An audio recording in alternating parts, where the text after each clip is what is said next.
আসসালামু আলাইকুম। আপনার বিকাশ অ্যাকাউন্টটি কার নামে খোলা আছে সেটা হয়তো আপনি নিজেও জানেন না, বাট ছোট্ট একটা ট্রিক্স প্রয়োগ করার মাধ্যমে আপনি জানতে পারবেন আপনার বিকাশ অ্যাকাউন্টটি কার নামে খোলা আছে। ওকে, চলুন কথা না বাড়িয়ে মূল ভিডিওতে যাওয়া যাক। শুরুতে আপনি চলে যাবেন সেলফিনে। সেলফিন হচ্ছে ইসলামী ব্যাংকের মোবাইল ব্যাংকিং। সো ওইখানে যাওয়ার পর সেলফিনে একটি অ্যাকাউন্ট খুলে নেবেন।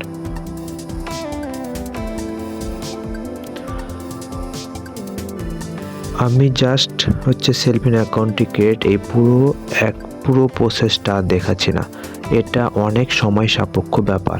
আপনি একটা সেলফিন অ্যাকাউন্ট খুলে নেবেন, আর আপনার যদি না থাকে, আপনার আত্মীয় স্বজন বন্ধু বান্ধব বা অন্য কারো যদি থাকে তাহলে তাদের অ্যাকাউন্টে জাস্ট চেক করলেই হচ্ছে।